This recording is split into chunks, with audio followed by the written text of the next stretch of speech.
I'm here in Workbench today to show off a neat little program that I found.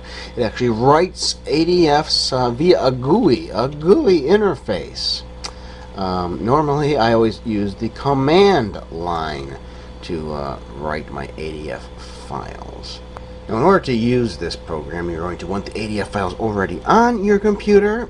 My preferred method to do that is to zip them via Windows and to send them over via RAM. I tend to get like 2 to 4 or 5 ADF files at a time, and then I will transfer them over, and I will zip them because it makes it go a lot faster when you're dealing with the serial port, which I am. So you get them to the Amiga, and I prefer to write them on the Amiga itself rather than using ADF Sender Terminal or Amiga Explorer, just to write directly to the floppy because it's time consuming that way.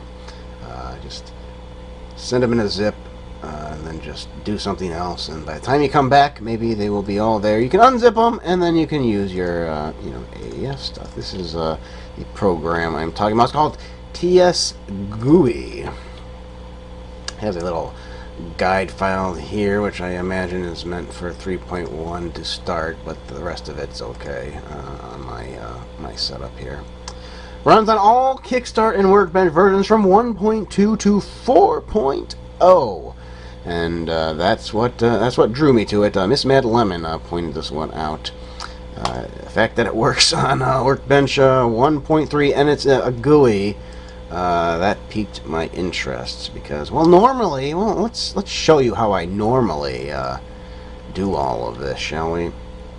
So I have these zip files here, and I can unzip them via command line, and they usually contain like 3 or 4 ADFs or something.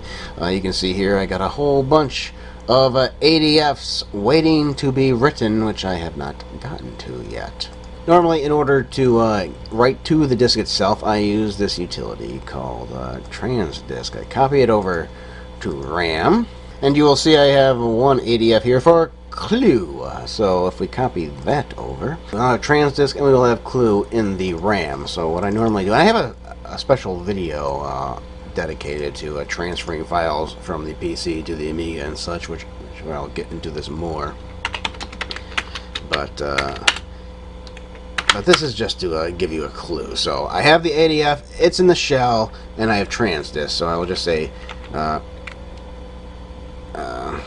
transdisk W, and then I will say clue.adf. There's already a disk, which is the excellence disk, which I don't need that one anymore, and press enter. And it will write the track to disk, and rather fast, much faster than it would if I was on the Windows machine sending it over via serial. So this will be done in under a minute or so. Then once it's done, you pop it out, you pop it back in, and I should have my clue here, which looks to be hiding in the background. It is Clue Master Detective, known as Cluedo or something like that in the rest of the world. This is the original American version. It's just Clue, I think. Definitely one I'm going to be reviewing rather shortly. But as you saw, we had to use the shell to do that. Of course, I could have done that on Windows, and I could have used ADF Sender Terminal, or I could have used Amiga Explorer, and Windows would have been the GUI, as it were. Screw that. I'm on the Amiga. I'd rather use the shell than use Windows, quite honestly. Nevertheless, we now have an option here. We have this program called TSGui. I changed the icon to make it look prettier from my setup here. And the about, in 2006, this has been around for 11 years.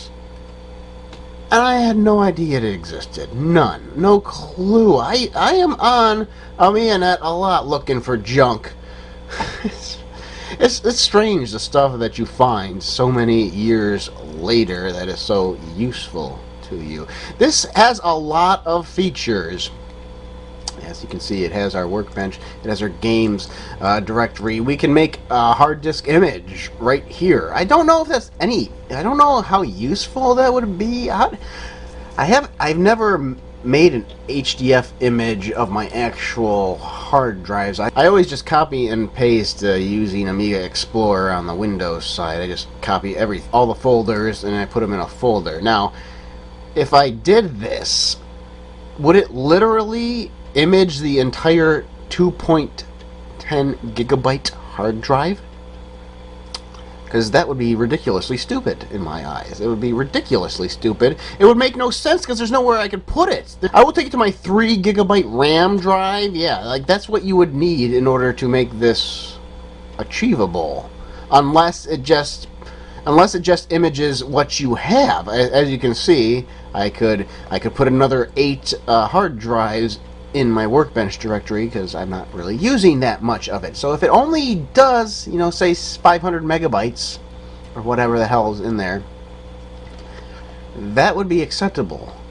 But if it's going to do 2.10 gigabytes, there's obviously not enough room anywhere to put it. So I don't quite understand what the HDF imaging has in store. And I've heard horror stories from Miss Mad Lemon regarding the access to hard drives on this thing. So first, I'm going to put in another disk that we can erase here. Dictionary for excellence, which I don't need anymore. So we can write over that one now. We'll find DF0 there. And we will find the file. It says RAM, you know, dictionary, blah, blah, blah, blah. We could do it from RAM, or we could find it somewhere else. What else do we have in here that we can throw over? Here we have Out of This World. Definitely one I want to review. That is Out of This World. In America, it was called Out of This World, not Another World. Again, it was released in America. People don't think this stuff, but it was. And they even changed the title. That's how important it was. So we have 2 of these in the RAM drive now. But rather than open up the shell, we don't have to do that anymore. We can just click here. And right there we have Out of This World 1 and 2. We'll click 2. We'll go backwards here. And make sure. This is what Miss Mad Lemon said. I think what she did was she might have accidentally hit DH0. And what she did was copy a floppy to the hard disk, and she messed up her entire hard drive. So that kind of sucks. Anyway, yeah, so DF0 and this file to disk or disk to file. So what we want is this is the file. We want that to go to the disk. All that is already on the disk will be discarded. Press OK. There you go.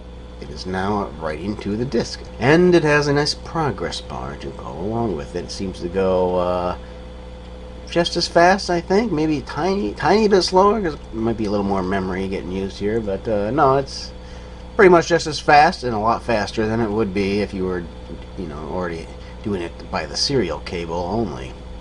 Once it finishes, it automatically loads it again, by the way. That's different. You always have to eject the disk and put it back in when you use the shell ADF commands, transdisk.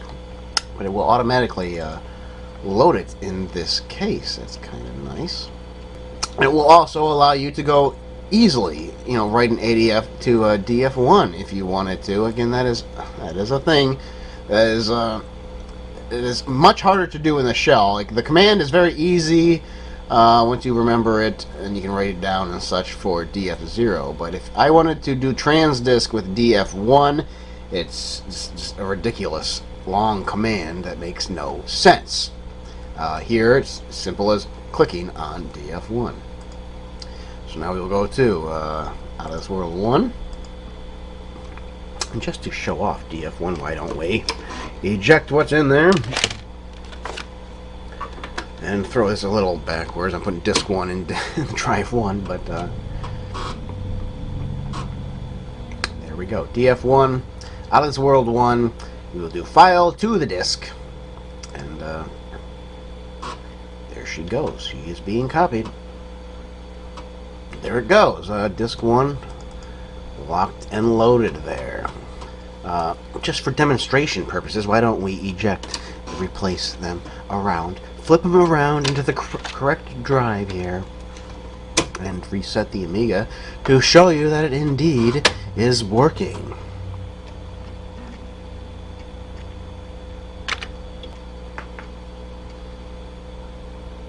Out of this world. You saw it right there, folks. You saw the title.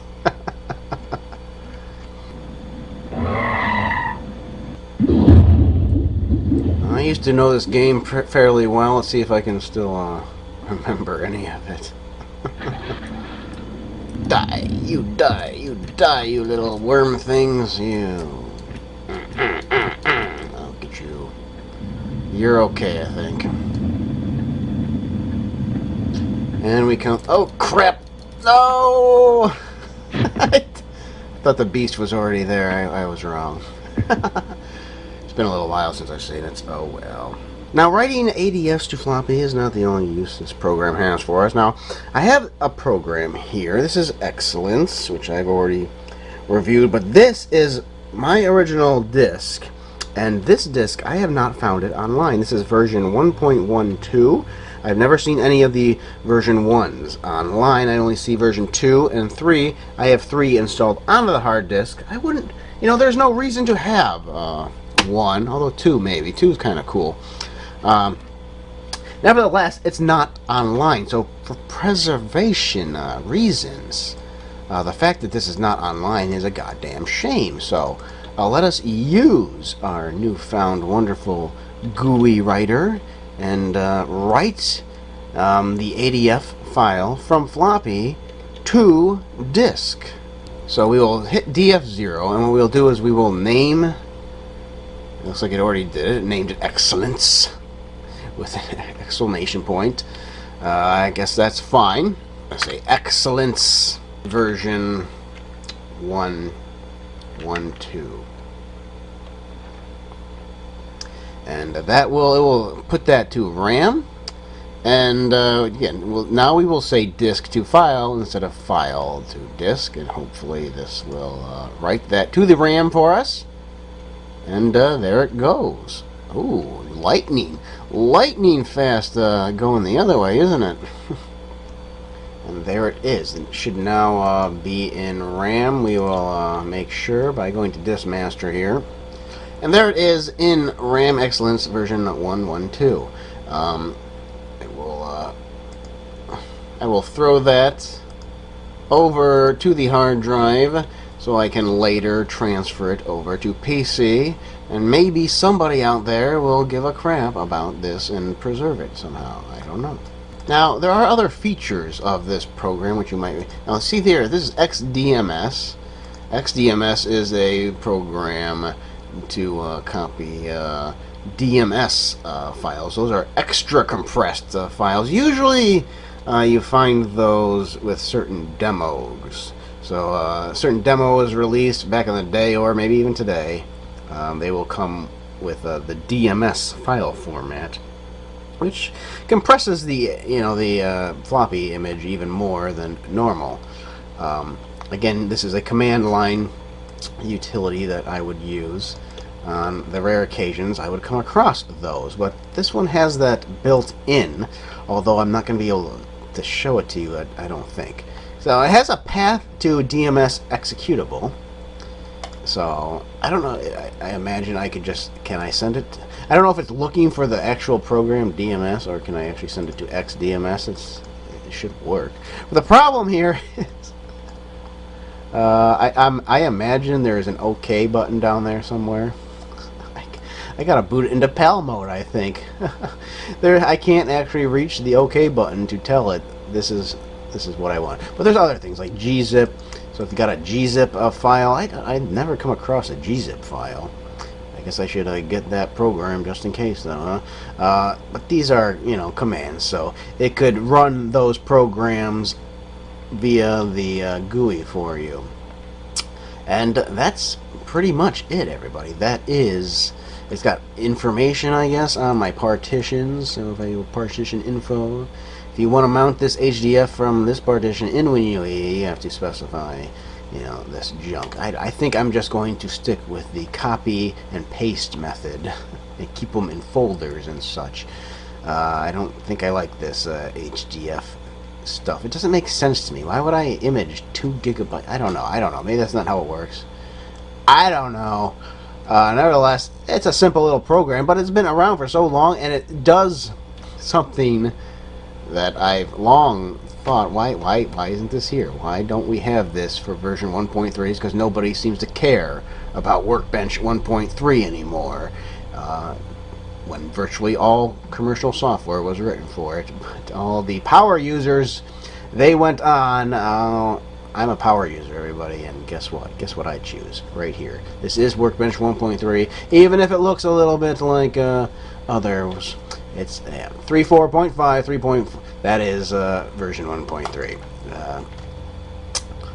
Good old Workbench. I souped it up a little bit to make it prettier. Yeah, that is TSGui. Very nice program, I have to say. And thank you, Miss Madeleine, for pointing it out to me. It's been here for 11 years, and I've never come across it. So, excellent program. Definitely recommended. Goodbye.